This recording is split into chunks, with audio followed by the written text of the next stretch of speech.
ঢাকার সাংবাদিকতা একটা ভয়ঙ্কর সময় পার করতেছে।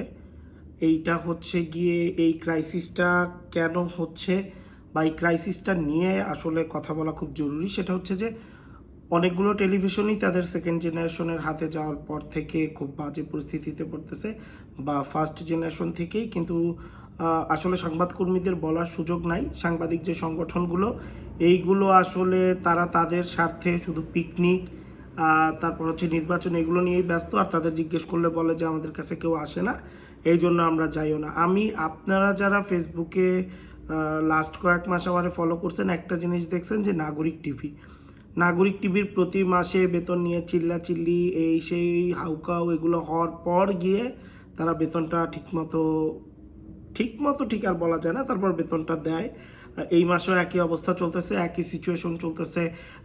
বহুল বিতর্কিত আব্দুস সালামের 21 টেলিভিশনে, সেখানে অভিযোগ আছে যে তার বিজ্ঞাপনের যে টাকাগুলো 21 টিভির, সেগুলো চলে যাচ্ছে তার স্ত্রীর আলাদা বিজনেসে। একই অবস্থা এসএ টিভির বেতন বাকি এখন পর্যন্ত বলতে গেলে 2 মাসের। সবচেয়ে ভয়ঙ্কর পরিস্থিতি যদি দুইটা টেলিভিশনের নাম বলি, সেই দুইটা হচ্ছে যে চ্যানেল 9 এবং চ্যানেল এস। এরা যে আসলে কত মাসের বেতন এখন পর্যন্ত বাকি তার কোনো ঠিক ঠিকানা নাই। একই অবস্থা আপনারা যদি খোঁজ নেন, আরও অনেক পত্রিকার, অনলাইন নিউজ পোর্টালের, বসুন্ধরা গ্রুপের পত্রিকাগুলো খুব একটা ভালনারেবল অবস্থায় চলে গেছে। এইটা নিয়ে সেদিনও মেইল দেখতেছিলাম যে সেখানে পরিবর্তন আসতেছে, বেতন নিয়ে কোনো ঠিক ঠিকানা নাই। এখন অনেকের মনে হতে পারে, মানে অনেকেই বলে যে সাংবাদিক মানেই তো ভাই অনেক ইনকাম।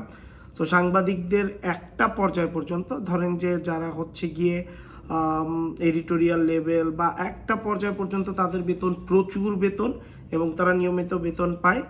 এই ঘটনা ইটিভির ক্ষেত্রেও শুনছি যে ইটিভির যে টপ এডিটোরিয়ালে আছেন হারুন সাহেব, তার বেতন হয়ে যায় দ্রুত এবং সে অনেক টাকা বেতন পায়। কিন্তু যারা কম টাকা বেতন পায় তাদের বেতনগুলো ঠিকমতো হয় না। হ্যাঁ, সো অনেকে অনেকে আরও কথা বলে যে সাংবাদিকদের কেন এক্সট্রা এর জন্য যাইতে হয় বা কি, এই যে বেতন পায় না, তাদের ফ্যামিলি নিয়ে চলতে হয়, বাসা ভাড়া দিতে হয়, বাচ্চাদের পড়াশোনার খরচ আছে, এইগুলো আসলে কোথা থেকে আসবে?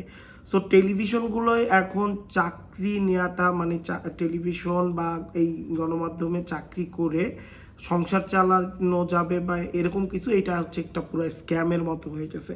আর এগুলো আসলে ঠিক করার কোনো, মানে কেউ কোনো গুরুত্ব দিচ্ছে না। যেমন ধরেন নাগরিক টিভি দ্বিতীয় জেনারেশনের হাতে আসার পর চরমভাবে ব্যর্থতা। আনিসুল হকের ছেলে এবং বউ, তারা গণমাধ্যম ঠিকমতো চালাইতে পারতেছে না, এটা ছেড়েও দিচ্ছে না। এক প্রকার মানসিক নির্যাতন চালাচ্ছে, আর্থিক নির্যাতন চালাচ্ছে হচ্ছে তাদের কর্মীদের উপর।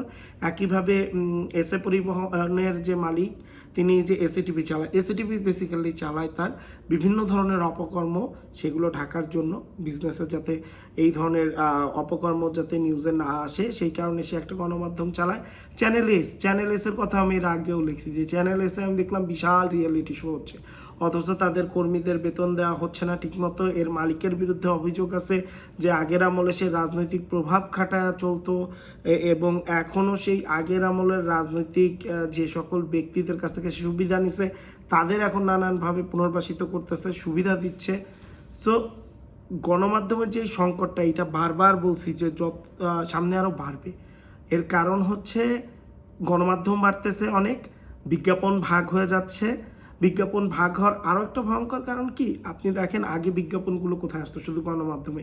এখন যে প্রতিষ্ঠান বিজ্ঞাপন দেয় তারা করে কি, নিজেদের ফেসবুক পেজে, ইউটিউব চ্যানেলেই তারা বিজ্ঞাপন দিচ্ছে, তারা হচ্ছে কন্টেন্ট ক্রিয়েটরদের দিচ্ছে, ফলে বিজ্ঞাপনের সংখ্যাটা কমছে। কিন্তু মিডিয়াগুলোর কিন্তু ডিজিটাল থেকে ইনকাম আছে প্রচুর, কিন্তু বিজ্ঞাপন থাকার পরও তারা বেতন না দেওয়ার যে কারণ, এটা হচ্ছে অভ্যাস। তারা সেই টাকাটা পুরোটাই নিজেরা খাওয়ার চেষ্টা করতেছে, হ্যাঁ, নিজেদের অন্যান্য বিজনেসে ব্যবহার করতেছে। ফলাফল সাংবাদিকদের উপর একটা মানসিক এবং অর্থনৈতিক হয়রানি মালিকগুলো চালাই যাচ্ছে।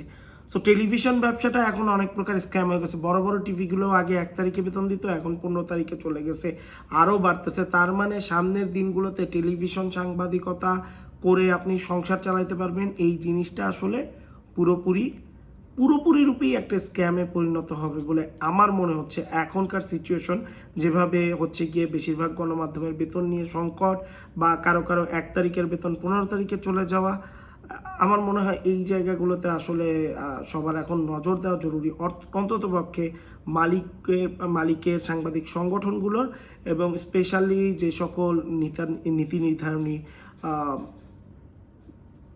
রা আছেন, নীতি নির্ধারকরা এই গণমাধ্যম বিষয়ে, তাদের অন্তত নজর দেওয়া জরুরি।